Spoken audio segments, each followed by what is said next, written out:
नमस्कार दोस्तों, स्वागत है आप सभी लोगों का एक बार फिर से। आज जो है बुधवार का दिन है, 7 दिसंबर है और सबसे बड़ी खास बात कि आज अगहन महीने का पूर्णिमा तिथि है, अर्थात मार्गशीर्ष महीने की पूर्णिमा तिथि है और इस दिन ये महीना खत्मा होता है। और सबसे खास बड़ी बात यह है कि आज जो है शुभ चार योग भी बने हुए हैं और इसी के साथ आज भगवान दत्तात्रेय का जन्म उत्सव है और आज माता अन्नपूर्णा जी का भी जन्म उत्सव है। आज का जो वीडियो बहुत ही सुंदर है क्योंकि माता अन्नपूर्णा के कारण ही हमारे जीवन में धन दौलत एवं अन्न की प्राप्ति होता है। और महाराज जो दत्तात्रेय कहे गए हैं, अगर आप इनके आज के दिन पूजा कर लेते हैं तो आजीवन आपको तंत्र बाधा नहीं लगेंगे। कलयुग में सबसे लोग तंत्र बाधा से परेशान रहते हैं, तो वीडियो को ध्यान से सुनना। श्रीमद् भागवत पुराण में बताया गया है कि दत्तात्रेय भगवान विष्णु जी के अवतार हैं और इनका जन्म मार्गशीर्ष पूर्णिमा पर अर्थात आज के दिन ही प्रदोष काल में हुआ था। प्रदोष काल यानी कि सूर्यास्त के आसपास का समय। माता सती अनुसुईया और अत्रि मुनि की तपस्या से प्रसन्न होकर के भगवान विष्णु ने उनके पुत्र के रूप में जन्म लिया था। अत्रि मुनि के घर में पुत्र रूप में आने से विष्णु जी का दत्त और अत्रि पुत्र होने से आत्रेय कहलाया।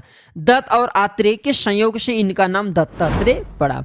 इनकी माता अनुसुईया सती शिरोमणि हैं और वे अपनी पतिव्रत धर्म की वजह से संसार में प्रसिद्ध हैं। माता सती अनुसुईया के बारे में आप सभी दर्शकों को जरूर पता होगा। तो चलिए मैं आप लोगों को एक कहानी की ओर चलता हूं, फिर माता अन्नपूर्णा की कथा बताऊंगा और इसी के बाद बीच में उपाय बताऊंगा, जिस उपाय को करने के बाद आजीवन आपको धन का अभाव नहीं होगा। मैं जो बात बताऊंगा हवाई बात नहीं बताऊंगा मैं, और चैनल की तरफ मुझे झूठी जानकारी पसंद नहीं है। प्राचीन ज्ञान एक अध्यात्म चैनल जिसमें सभी दर्शकों को सही दिशा निर्देश दिखाए जाते हैं ताकि आगे चल करके आपको कोई कठिनाई ना हो, आप जो धन दौलत से परिपूर्ण होते हुए भी धर्म के मार्ग पर चले।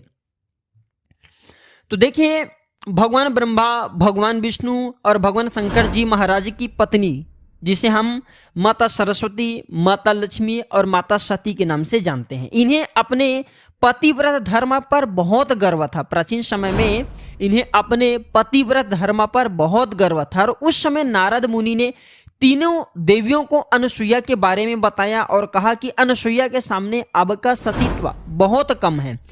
तीनों देवियों ने नारद मुनि की बात सुनकर के अपने अपने पति से कहा कि अनुसुईया के पतिव्रत धर्म की परीक्षा ले। तीनों देवियों के जिद की वजह से ब्रह्मा, विष्णु और भगवान शंकर ने साधु वेश में अनुसुईया की परीक्षा लेने पहुंचे। तीनों साधु ने अनुसुईया से निर्वस्त्र होकर भिक्षा देने के लिए कहा। सती अनुसुईया ने अपने तप बल से तीनों साधु को 6 माह के बच्चा बना दिया और फिर उन्हें स्तनपान कराया और अपने पास ही रख लिया। जब बहुत समय तक तीनों देव देवियों के पास नहीं पहुंचे, तब तीनों देवियां अनुसुईया के पास पहुंची और उनसे प्रार्थना की कि तीनों देव फिर से उनका स्वरूप आप जो है लौटा दीजिए। अनुसुईया ने तीनों बालकों को ब्रह्मा, विष्णु और महेश का स्वरूप पुनः वापस लौटा दिया और तीनों देवताओं ने अनुसुईया से प्रसन्न होकर के उनके यहाँ पुत्र रूप में जन्म लेने का वर दिया। बाद में अनुसुईया के गर्भ से, ध्यान से सुनना, मैं जो जानकारी बता रहा हूँ बहुत ही अच्छी सुंदर जानकारी है, इस प्रकार की जानकारी बहुत ही कम मिलते हैं।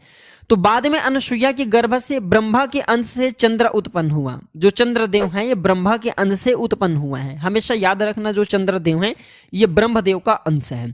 इसके बाद शिव जी के अंश से दुर्वासा ऋषि उत्पन्न हुआ। जो दुर्वासा ऋषि जिनके क्रोध अत्यंत होते हैं, ये भगवान शंकर जी के अंश से उत्पन्न हुआ था। इसके बाद विष्णु जी के अंश से दत्तात्रेय का जन्म हुआ।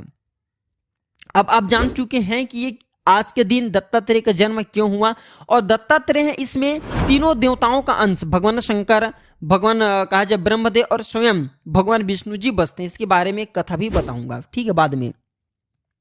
अब आइए जानते हैं माता अन्नपूर्णा की कथा, अर्थात माता अन्नपूर्णा इस दिन क्यों जन्मी, इसके जन्म लेने का क्या कारण है। तो वीडियो को ध्यान से सुनना है और मैं आप लोगों को बताऊंगा।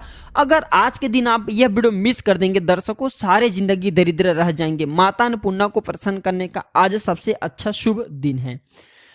याद रखना, बनारस में काशी विश्वनाथ मंदिर से कुछ ही दूरी पर माता अन्नपूर्णा का मंदिर है। इन्हें तीनों लोकों की माता माना जाता है। कहा जाता है कि इन्होंने स्वयं भगवान शिव को खाना खिलाया था और इस मंदिर की दीवार पर चित्र बने हुए हैं, बिल्कुल आप देखना। और इस चित्र में देवी कलछी पकड़ी हुई हैं। अन्नपूर्णा मंदिर के प्रांगण में कुछ एक मूर्ति स्थापित है जिनमें मां काली, शंकर, पार्वती और नरसिंह भगवान का मंदिर है।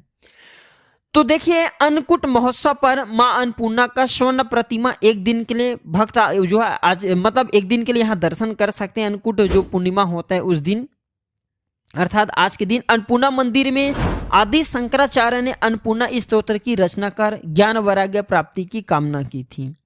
तो ये थे कुछ विशेष जानकारी। चले मैं आप लोगों को कथा की ओर ले चलता हूँ।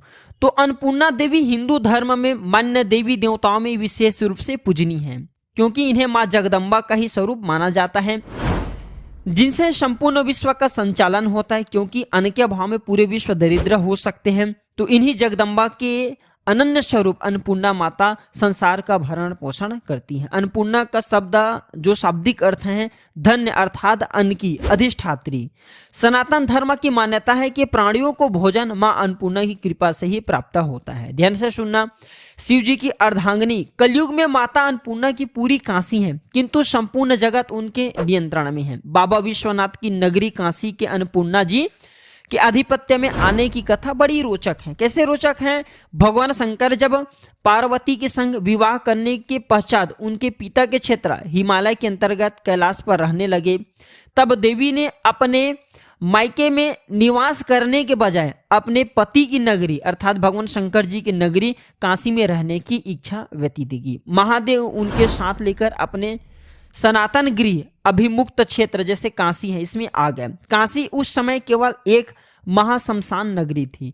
माता पार्वती को सामान्य गृह स्त्री के समान ही अपने घर का मात्र शमशान होना नहीं भाया। ठीक है, ध्यान से सुनना। तो इस पर यह व्यवस्था बनी कि सतयुग, त्रेता और द्वापर इन तीनों युग में काशी शमशान रहे और कलयुग में यह अन्नपूर्णा की पूरी नगरी होकर के बसे। ध्यान से सुनना। इसलिए आज भी देखना जो काशी है ये शमशान नहीं रहेंगे, अन्नपूर्णा की नगरी बन गए हैं।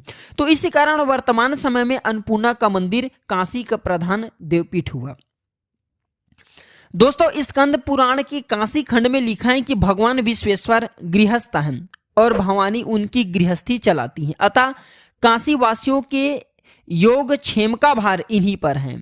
ब्रह्मवैवर्त पुराण के काशी रहस्य के अनुसार भवानी ही अन्नपूर्णा है। श्रद्धालु की ऐसी धारणा है कि मां अन्नपूर्णा की नगरी काशी में कभी कोई भूखा नहीं सोता। अन्नपूर्णा माता की उपासना से सारे पाप नष्ट हो जाते हैं। ये अपने भक्त की सभी विपत्ति से रक्षा करती है।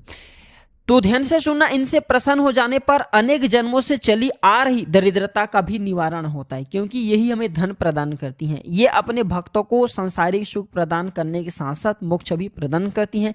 तभी तो ऋषि मुनि इनकी स्तुति करते हुए कहते हैं कि काशी की पारंपरिक नव गौरी यात्रा में 8वीं भवानी गौरी तथा नव दुर्गा यात्रा में 8म महागौरी का दर्शन पूजन अन्नपूर्णा मंदिर में ही होता है। तो देखिए, आज जो अन्नपूर्णा का माता अन्नपूर्णा जी के जन्म उत्सव है, तो आज के दिन कौन सी उपाय करना चाहिए मैं उपाय बताऊंगा, जो उपाय आपको जीवन में आगे बढ़ाएंगे, आपके जीवन से धन का अभाव समाप्त करेंगे। माता अन्नपूर्णा अगर किसी से रुष्ट हो जाए तो व्यक्ति की जीवन बहुत बर्बादी की ओर चला जाता है। व्यक्ति खाने के लिए तड़पने लगता है, अर्थात उन्हें एक वक्त का रोजी रोटी नसीब नहीं हो पाता। आपके पास कितना धन है, लेकिन धन होने के बाद अगर आपके पास अन्न नहीं है तो वह धन आपके लिए निरर्थक हो जाता है। इसलिए धन के साथ साथ अन्न का होना भी जरूरी है। माता अन्नपूर्णा अगर आपसे प्रसन्न हो तो अनेक प्रकार के आपको व्यंजन प्रदान करती, अनेक प्रकार के सुख प्रदान करती, अनेक प्रकार के धन वैभव एवं सभी प्रकार के लौकिक अलौकिक सुख प्रदान करती हैं। तो किस प्रकार माता अन्नपूर्णा को प्रसन्न किया जाए? तो आज अन्नपूर्णा जयंती है, तो अन्नपूर्णा जयंती पर माता देवी की आप जो आराधना करें। अन्न और धन का भाव इस दिन अगर आप आराधना करेंगे तो नहीं होता। शास्त्रों के अनुसार जिसे पैसों की तंगी और 2 वक्त के भोजन के लिए कड़ा संघर्ष करना पड़े उन्हें देखिए, हमारे शास्त्र कहते हैं कि हर महीने के शुक्ल पक्ष की अष्टमी के दिन देवी अन्नपूर्णा का आराधना करना चाहिए। मान्यता है कि ऐसा करने से देवी जल्द प्रसन्न होती है और अन्न के भंडार भर देती हैं।